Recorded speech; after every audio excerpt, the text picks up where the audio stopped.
state of Texas. As we take a closer look here at races in both chambers of Congress, White House spokesman Jay Carney promised earlier this week, quote, "The Democratic Party will not lose the Senate," end quote.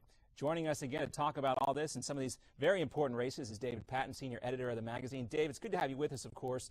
You recently wrote a cover story focusing on the GOP's top 25 women, the most influential women in the party. I think we have a graphic we can put up. We'll try to get to that very soon here. But Dave, let me ask you, do you think Carney's going to have to eat his words? I think there's an excellent chance that he will have to, and ironically, one of the reasons is the strength of the Republican field in terms of women. You know, ordinarily, when we think about the year of the woman, we hear that phrase. It's really kind of code for Democrats saying that they're going to talk about a war on women and they're going to rouse up the base. This year, however, with so many strong Republican candidates, it's quite possible that they can reverse all that. Now, let's take a look at why the picture is a little bit different this cycle. Looking at the big cycle, the big picture, keeping the math simple, it works like this. There are 36 Senate seats up for re-election this year, and the first obvious point you see there, 21 Democrats, 3 women incumbents, 15 Republicans, 1 woman incumbent, Senator Collins. So that alone implies that that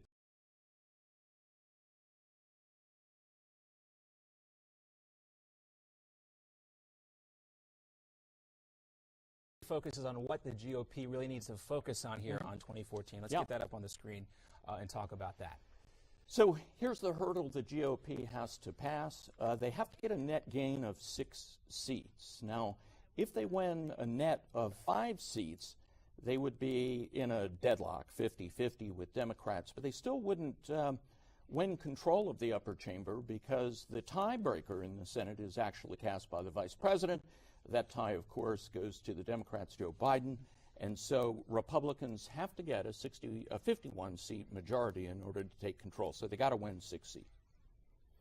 So knowing that it's early and that some of these races, of course, will be affected by primary outcomes, let's take a look at some of the specific races that are up for grabs.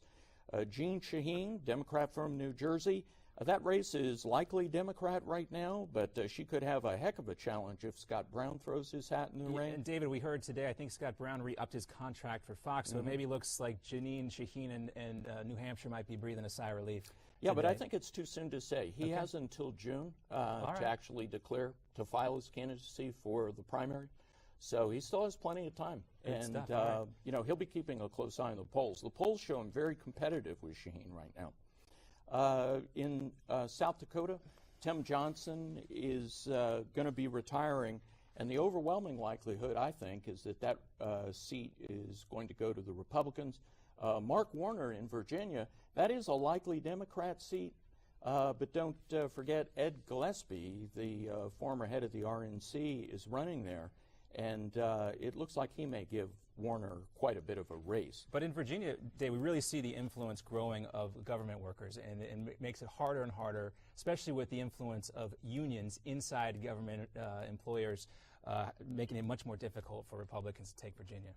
Yeah, it's a lot harder than it used to be. It's obviously clearly a purple state. There's still some real conservative areas around the Richmond area, for example. Yeah. So Republicans basically, ironically, are trying to flip the McAuliffe strategy here. They're coming in with a candidate who doesn't have a long record that he's going to have to defend. And Gillespie's a well-respected guy within the party, so that's going to be a close race to watch. Let's go ahead and move on to the next graphic we have prepared for everyone that can take a look at some of the closer races, I guess you could say. Yeah, so these are very competitive, but they either lead in Republican or Democrat. Mark Pryor, Democrat Arkansas, he has a real tough race. He's going to be up against Representative Tom Cotton. The polls show right now Cotton's actually leading that race by about 5%. And Americans for Prosperity have been running a lot of ads there in Arkansas, and it's going to be a tough go, I think. I think that looks very promising. Cotton's a very fascinating candidate with his military background in Arkansas. And then Tom Harkin is retiring, so Iowa has become an open seat. Harkin was a big union defender. And what's going to be interesting about that race is you have a couple of really strong Republicans candidates. You have Mark Jacobs, the CEO of Reliant Energy. And you also have Joni Ernst, who's a real up-and-comer in Iowa, a lieutenant colonel in the Army National Reserve, just a terrific candidate, starting to get a lot of buzz. Carl Levin, I think this race in that actually should be Michigan. And while you would all automatically think Michigan is going to lean Democratic, you know what? They have an excellent candidate out there, Terry Lynn Land, the former Secretary of State, and she's doing very well. She's actually leading right now against Representative Gary Peters, so her opponent. So that one could very easily not only flip Republican, it could put a Republican woman in the Senate. And Michigan Governor Rick Snyder, Republican, is pretty popular in that state as well. He should be an important factor in this race, too. No, he will be a factor. He'll do everything he can to help her. She's a strong part of the Republican establishment. And, you know, Republicans can run very competitively in Michigan, even though people always seem to assume that it's a blue state.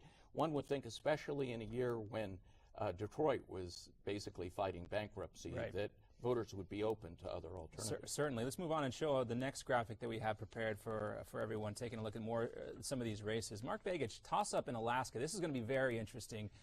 We heard Sarah Palin weigh in on some Texas races. We can only imagine she's going to weigh in with a very strong hand in the Alaska race as well. Yeah, and Begich is vulnerable, as are so many of the other Democrats supporting Obamacare. He's going to be up against probably Dan Sullivan, who's the former commissioner of natural resources in Alaska. That's a very important role job there. Yes, and absolutely. Very influential. But you know who else is going to be in that race? Is going to be Joe Miller.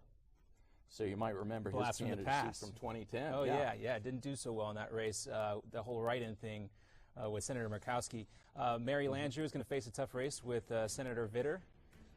I'm sorry. I keep messing that race up. She's going to face a tough race with her challenger, who is John Fleming, I believe, out of Louisiana, and Kay Hagan, also in North Carolina, facing a tough race. North Carolina seems to be moving more red, I guess we could say. But well, it's coming a little more purple. But in North Carolina, get this, there's a report in the Wall Street Journal today that Americans for Prosperity has poured over $8 million. It's going to be a huge money race this year in 2014. David, thanks for being with us. We'll have